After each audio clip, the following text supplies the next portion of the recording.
Welcome to the deep dive. Today, we're really jumping into something huge, something that could genuinely shape your financial world. The one big, beautiful bill. Right. And look, instead of getting totally swamped by, hundreds of pages of legal text, think of this as your fast track. Exactly. We're going to help you understand what's actually important. We've gone through the summary from the Committee on Ways and Means. It's basically the roadmap to a ton of potential tax changes affecting, well, everyone. Individuals, families, workers, businesses. Yeah, the ones you work for, or maybe the one you want to start. Our mission today isn't to drown you in jargon. No way. We're pulling out the key stuff, the changes that could really hit home, especially if you're, say, in your 20s or 30s. We're talking things that matter, your family budget, career stuff, and just the bigger economic shifts this whole bill is sketching out. The goal is useful knowledge, minus the headache. Sound good? Yeah, sounds perfect. Okay, let's kick off with the first major chunk. It's Subtitle A, called Make American Families and Workers Thrive Again. And it starts with Part 1. Permanently preventing tax hikes on American families and workers. That title alone sounds pretty significant. It really is. The core idea here is to make a lot of the tax rules from the Tax Cuts and Jobs Act, or TCJA, permanent. So they don't just vanish after 2025 like they're scheduled to now. Ah, okay. So it's about keeping things going rather than letting them expire. Precisely. And it's striking just how many different pieces they want to lock in permanently. All right, give us the highlights. What are the big permanent shifts we should have on our radar? Okay, first up, income tax rates and brackets. The bill proposes making the current, generally lower rates permanent. And interestingly, most brackets would also get an extra bump for inflation. Extra inflation adjustment. Yeah, which could mean, slightly less tax owed for many. The very top 37% bracket, though, wouldn't get that extra bit. So for 2026, what would that look like compared to now, or what it would be? Good question. So for example, that 15% bracket under current law, this would make the 12% rate permanent instead. The 25% bracket would become 22% permanently, and so on. It's generally aiming for permanently lower rates for most people. Okay, that definitely sounds like potentially more cash staying in your pocket. What else is on the permanent list? Another really big one impacts tons of people. The standard deduction. Ah, right. The one that got much bigger a few years ago. Exactly. They want to permanently keep that nearly doubled amount. And get this, there's even a temporary extra increase planned on top of that for 2025 through 2028. An extra boost? How much are we talking? Well, for 2026, just as an example, a single filer standard deduction could hit around $16,300 under this bill. Compare that to current law, where it snapped back to maybe $8,300. That's a huge difference. Wow, yeah. That simplifies things for a lot of younger folks who maybe don't have super complex finances to itemize. That's the idea. But on the flip side, that deduction for personal exemptions, that's gone for good under this plan. It was paused temporarily.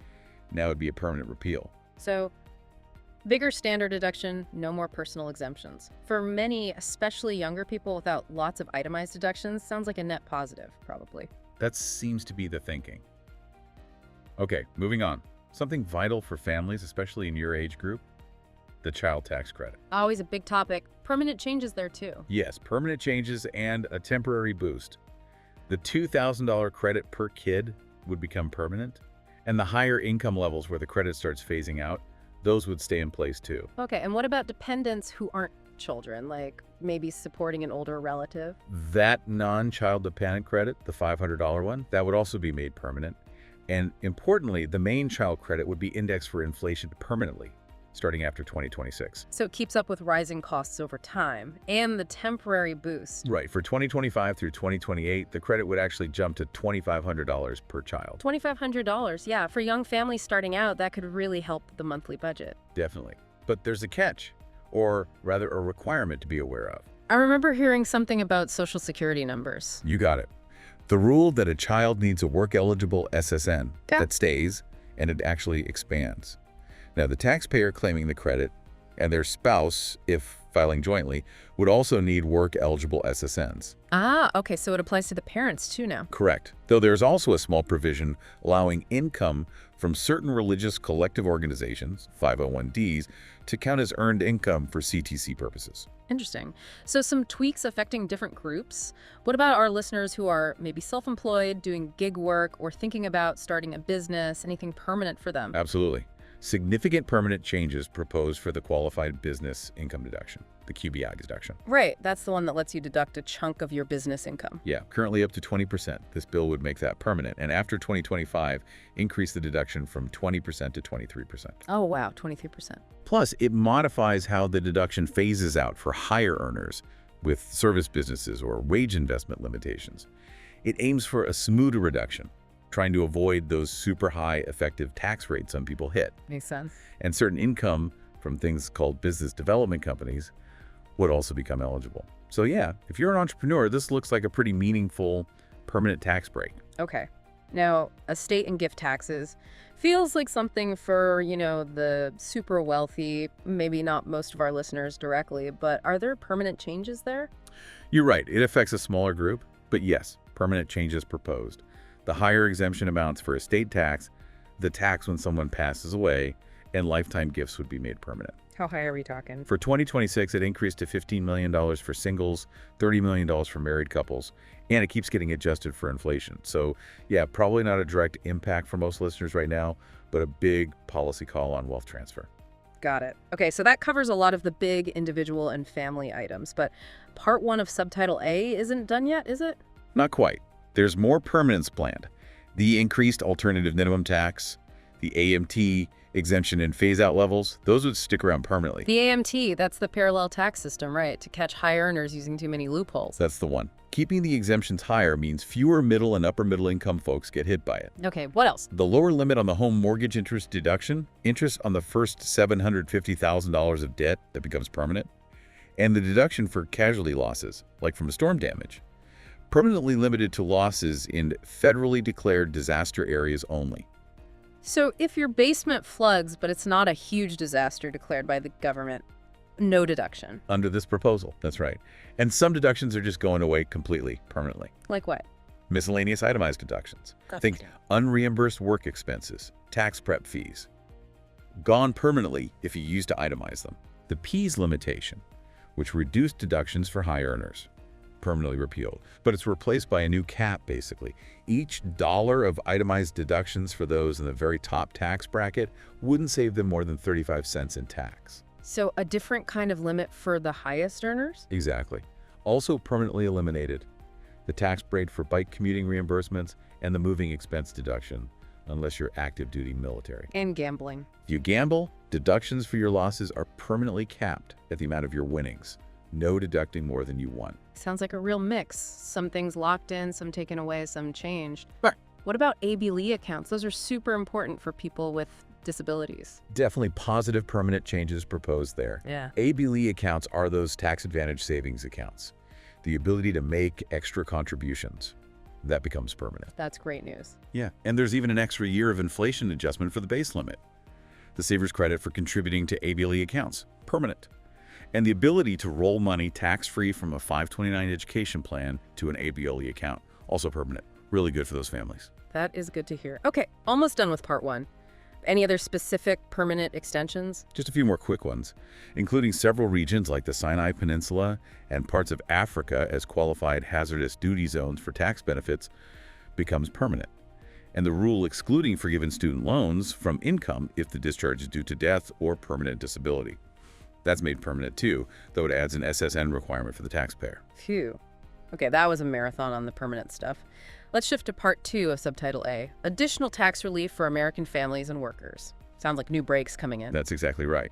This part introduces some brand new, but mostly temporary tax benefits. For instance, a new deduction for qualified tips. For tipped workers, how would that work? It'd be an above-the-line deduction, meaning you can take it even if you don't itemize. It's for tips in jobs where tipping is standard, think restaurants, salons. It would run from 2025 through 2028. Any catches? Yeah, the tips have to be genuinely voluntary, decided by the customer, not negotiated pay. Certain high-paid service industries and individuals are excluded, and you need a work-eligible SSN. Okay. And related, the FICA tip tax credit for employers. That would expand to cover beauty service businesses where tipping is common. So, potentially a bit more in the pocket for folks in those jobs. Interesting. A little something for service workers. What else is new? Also proposed, an above-the-line deduction for overtime. Pay the extra money you get for working more than your standard hours. Again, temporary, 2025 to 2028. Same exclusions. High earners. SSN needed. Yep. same deal. And for older folks, there's a potential new deduction for seniors age 65 plus. $4,000 per eligible person if your income's below certain limits. Available whether you itemize or not, also for 2025-2028. Okay, and cars. Lots of people in our audience probably have car payments. Good point. There's a proposed new deduction for the interest you pay on a car loan, up to $10,000. Oh, nice. Again, 2025 to 2028, and it phases out at higher incomes.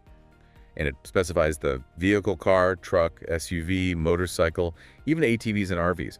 But it has to have final assembly in the U.S. Final assembly in the U.S. Okay, that's specific. So, potentially helpful for a lot of people financing a vehicle. What about parents struggling with childcare costs? Huge issue. Big potential help there. The tax credit for employers who provide childcare assistance would get a major permanent boost. For employers, how does that help parents? Well, the idea is to incentivize more companies to offer childcare support. The maximum credit amount goes way up. The percentage of costs covered goes up. Small businesses get even better terms and can pool resources or use third-party providers. Okay. So it makes it much cheaper for companies to help their employees with childcare. That could be huge. That seems to be the goal. And similar support for paid leave. Paid family and medical leave. Yeah, the employer credit for offering PFML would also be made permanent and enhanced. It expands to cover insurance premiums for paid leave, works in all states, and lowers the time an employee has to work there to qualify down to 6 months from a year. 6 months? That makes it accessible sooner? Right. The basic rules on leave length and pay percentage still apply. But hopefully it encourages more companies to offer paid leave. Good to see focus on both childcare and paid leave. What about adoption? The adoption credit gets an enhancement. It becomes partially refundable, up to $5,000, starting after 2024. Refundable, meaning you could get money back even if you don't owe taxes. Exactly. Up to that $5 K limit. Even if your tax liability is zero, you could get that back. And importantly, tribal governments would get the same authority as states to determine if a child has special needs for adoption credit purposes. Parity there. That's a really significant step for tribal nations. Okay, education, student loans, saving for college. Big topics for this age group. Several things here. A brand new temporary tax credit, 2026-2029, for donating to scholarship organizations serving K-12 students from lower income families. Okay, and 529 plans, those college savings accounts. Their use gets expanded. You could use them for more K-12 or homeschool expenses curriculum, tutoring, testing fees, even things like educational therapy. So not just for college anymore. Right. Broader use earlier on. Plus, certain costs for post-high school credentials or certifications could also qualify as 529 expenses. What about charitable donations for people who don't itemize? That partial deduction for cash donations is proposed to come back temporarily, 2025-2028, up to $150 single, $300 joint for contributions to standard charities. And student loan help from employers. The current rule allowing employers to pay up to $5,250 per year towards an employee's student loans, tax-free, as part of an education assistance program. That would be made permanent and adjusted for inflation. That's a nice perk if your employer offers it. Definitely. And quick mention, rules for deducting disaster-related casualty losses are extended. Now this next one sounds completely new. MAGA accounts. What in the world are those? Okay, MAGA here stands for Money Accounts for Growth and Advancement. It's a proposed new type of savings account aimed at kids. Savings for kids, like a 529. Sort of, but broader potential uses. Starting in 2026, parents could open them for kids under 8. Contributions can come from parents, relatives, even nonprofits or government entities, up to certain limits for family contributions. And what's the money for? How's it invested? It has to be invested in a diversified U.S. stock index fund. The goal is long-term growth. Okay, and when can you use it? Withdrawals can start at age 18, but initially, only up to 50% of the balance and only for specific things. Higher education, job training, small business loans, or a first-time home purchase. So targeted uses early on. Right. At age 25, the full balance can be used for those same purposes. And at age 30, the full balance can be used for anything. How's it taxed? If used for those qualified purposes, withdrawals are taxed at long-term capital gains rates. Otherwise, it's ordinary income. Interesting concept. And there's a pilot program tied to this. Yes, a really notable part. For kids born between 2024 and 2028, the federal government would actually contribute $1,000 per child into an eligible MAGA account opened by their parents. $1,000 from the government. Yep, assuming parents meet eligibility, like having work-eligible SSNs. If parents don't open an account, the Treasury might even set one up. though parents can opt out. It's a unique approach to encourage early saving and investment. Wow, okay. That's definitely something new to watch. Let's move to the final part of Subtitle A, Part 3, Investing in Health. Of American Families and Workers. Right. This focuses on healthcare tax stuff. One key thing is codifying rules for health reimbursement arrangements, or HRAs, that work with insurance bought on the individual market. They're calling them choice arrangements. Choice arrangements. And how do they help? Well, it clarifies that employees can use pre-tax salary reduction to pay premiums for plans they buy on the exchange through these arrangements. It's not always clear now. More flexibility. Could make those more attractive. What about for small businesses wanting to offer them? There's a proposed new 2-year tax credit for small businesses under 50 employees that offer choice arrangements for the first time. $100 per employee per month in year 1, $50 in year 2. An incentive to get started. Exactly. Yeah. Also, a change affecting some older workers. If you're entitled to Medicare Part A because of age, but haven't actually enrolled, and you're in a high deductible health plan, HDHP, you could still contribute to your health savings account, your HSA. Ah, HSAs. Seems like they're a big focus here. They really are. Several proposals aim to make HSAs more flexible and accessible. Like what? Okay, one clarifies how direct primary care or DPC arrangements interact. Basically, you could have an HDHP and a DPC plan and still contribute to your HSA. Plus, you could use HSA funds to pay for DPC fees up to monthly limits. So DPC doesn't disqualify you from an HSA? Under this proposal, no. Also, all bronze and catastrophic plans on the health exchange would become HSA eligible. Oh, that opens up more options. Right. And even if your employer has an on-site clinic with discounted services, you can still contribute to an HSA. What about using HSAs for things like gym memberships? I thought I heard something about that. You did. It proposes treating certain payments for physical activity, fitness, exercise, think gym fees, classes as medical care for HSA purposes. Up to $500 a year for individuals, $1,000 for families. Interesting. Paying for the gym with pre-tax dollars, potentially. Potentially, yeah. Also, for couples 55 or older, both spouses could make their extra $1,000 catch-up contribution to the same HSA account. Oh, that simplifies things. And employers could choose to let employees roll over or convert funds from flexible spending accounts, Yeah. FSAs or HRAs, into an HSA up to certain limits. That helps avoid losing FSA money at year-end. Could do, yeah. There's also a quirky rule allowing HSA funds for medical expenses incurred up to 60 days before the HSA was even set up. Retroactive, huh? A little bit. And you could be HSA eligible even if your spouse has a health FSA, which isn't always allowed now. Finally, a proposed boost to HSA contribution limits for lower and middle income individuals and families, phasing out as income rises. Wow, Subtitle A was packed. Okay, let's shift gears. Subtitle B, make rural America and Main Street grow again. Sounds targeted. Definitely focused on businesses and economic activity outside big metro areas. Part 1 extends some existing TCJA provisions for these groups, like bonus depreciation. That's the immediate write-off for equipment. Right. This would allow 100% immediate expensing for qualified property bought between early 2025 and the start of 2030. Current law is phasing that down, so this keeps it at 100% for longer. Big incentive for businesses in those areas to invest. What about R&D? The proposal allows immediate deduction of domestic research and experimental costs paid or incurred between 2025 and 2029. Again, faster write-off than current law, which requires spreading it over 5 years. Okay. Anything else extended? A modified calculation for the business interest deduction limit for 2025-2029. It would basically use EBIT to earnings before interest, taxes, depreciation, amortization, which often allows for a larger interest deduction. So potentially less tax impact from borrowing costs for those years. Could be. And on the international side, it proposes permanently increasing deductions related to foreign income, FDII and GILTI, after 2025, and permanently lowering the rate for the base erosion minimum tax, BEAT, to 10% from 2026, keeping current credit rules. These mostly hit bigger companies but can ripple down. So Part 1 is mostly about keeping existing or recent benefits going. Part 2 seems to introduce new relief for these areas. That's right. One big new thing.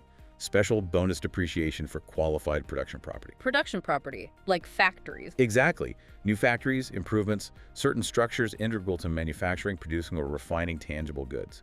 100% immediate deduction. Has to be placed in service in the U.S. within a certain time frame, original use, etc. So a big push for building production facilities domestically. Looks like it.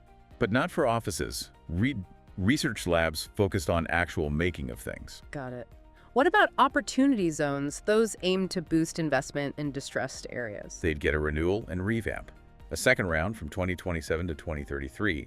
The definition of eligible low-income community gets a bit tighter. And the rural focus. Big emphasis there.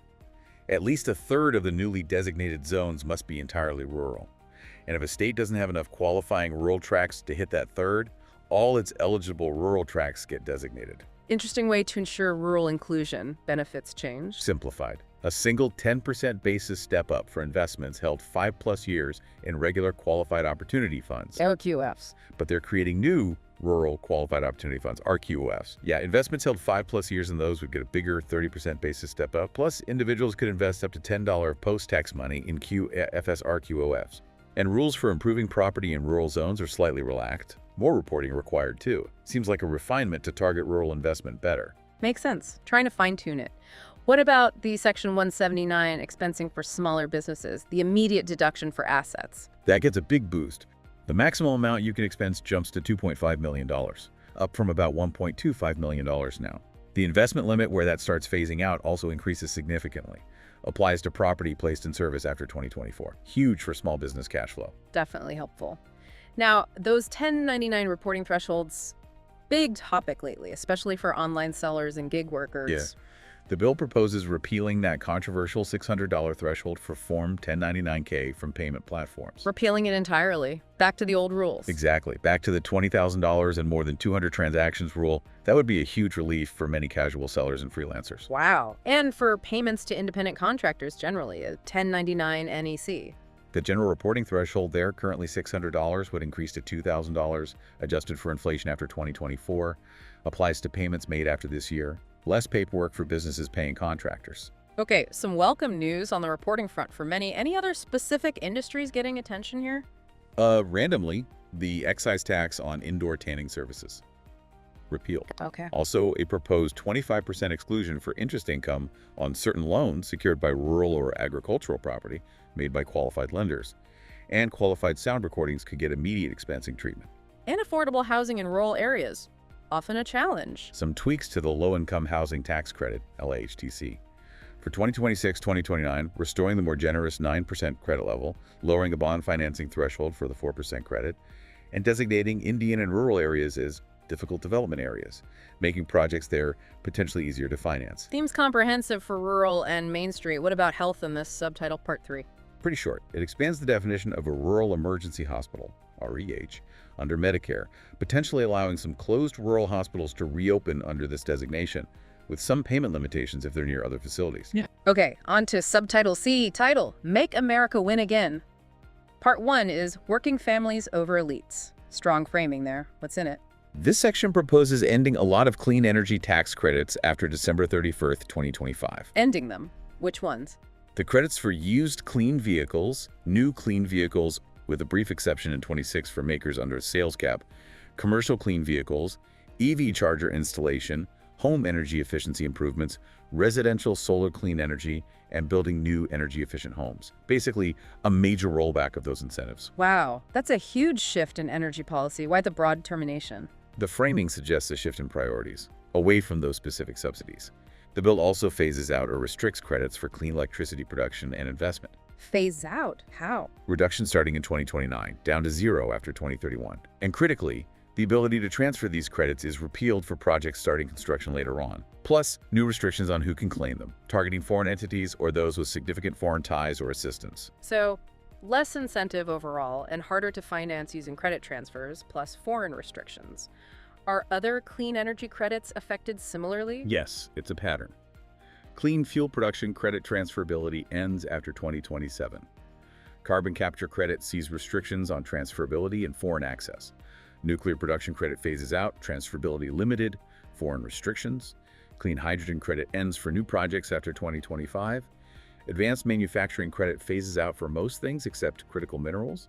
Transferability restricted after 2027, strong foreign entity restrictions. Even credits for things like geothermal heat pumps phase out and get foreign restrictions. It's a very clear directional change. A significant recalibration for sure. What else is in this working families over elites part, besides energy? A few other things. Adding hydrogen storage and carbon capture income to what qualifies for certain publicly traded energy partnerships. A new limit on amortizing sports franchise acquisitions, only 50% of the intangible value could be written off. Okay, that's specific. What about the SALT cap? State and local tax deduction. Always controversial. Big proposed change here. The current $10,000 cap would become permanent after 2025. BT would increase to $30,000, $15K if married filing separately. $30,000, that's a big jump. It is, but for higher income folks, over $400 K single, $200 MFS, that $30K cap phases down until it hits $10K, $5K MFS again. So it's tiered based on income. Plus, new rules to prevent workarounds. Very complex, big impact depending on income and state. Definitely complicated. Any changes to executive pay rules or taxes on tax exempts like universities or foundations? Yes. Rules limiting corporate deductions for high executive pay, Section 162 meters, are expanded. The excise tax on excessive pay over $1 at nonprofits, Section 4960, is broadened. So potentially more tax on high pay at both corporations and nonprofits. That's the direction. Also, the excise tax on large private university endowments gets tiered based on endowment per student with a religious exemption. And the tax on private foundation investment income also becomes tiered based on asset size. Bigger foundations pay higher rates. Seems like a clear effort to increase taxes on some very large, wealthy organizations. Anything else under this elites umbrella? A few technical things about foundation stock holdings.